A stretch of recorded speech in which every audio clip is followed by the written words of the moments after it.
tayo, magsama-sama upang mapagtagumpayan po natin ang ating mga mithiin at bisyo ng ating samahan. Sana po inaasahan ko po na yung mga co-officer ko ay makiki-operate kung ano man po ang mga programa at mga activities na gagawin po natin sa mga susunod na panahon. Maraming salamat po at mabuhay po kayo. Baka wala na tayo bago uli ako bumalik na magkaroon ng anak. Kasi may maliit pa ako pero ang liit-liit pa talaga. So anyway, grateful po ako na naging officer uli ako dito. Ma'am, alam niyo naman po yan, maganda naman po yung kalabasan ng grupo namin. Totally outgoing na kami kay karamihan. So happy rin po halos sa GPTA at SGC ngayon. Dito po kami, mga kasama rin. Sa inyo po, ma'am, suporta. Salamat po. Ako sa pagtiwalang bigay niyo sa pagpili bilang business manager.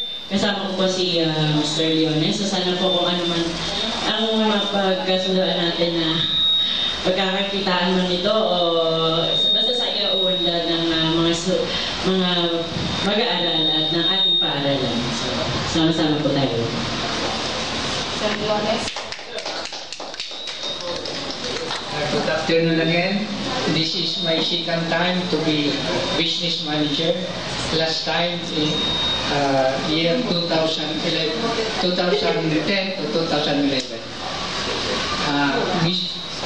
Mrs. David was the treasurer then.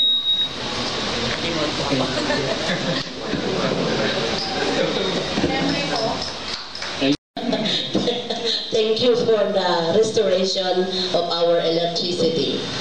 So please kindly furnish the secretary your contact number para po pag may meeting tayo, madali kayong i-text.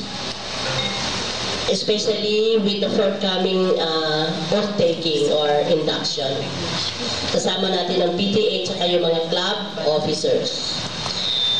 So, fellow officers, yung members, yung mga nandito, tsaka yung mga absent because of some good reasons, they are still members of the SGC.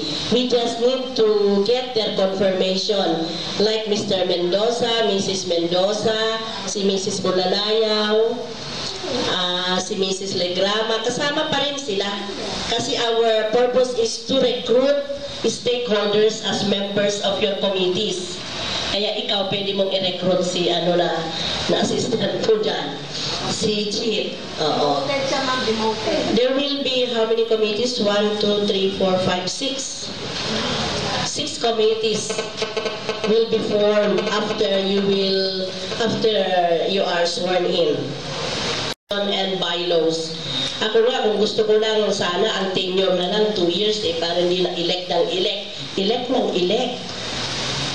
Saka mas maganda yung ganun para may continuity yung projects or plans for the improvement of the school.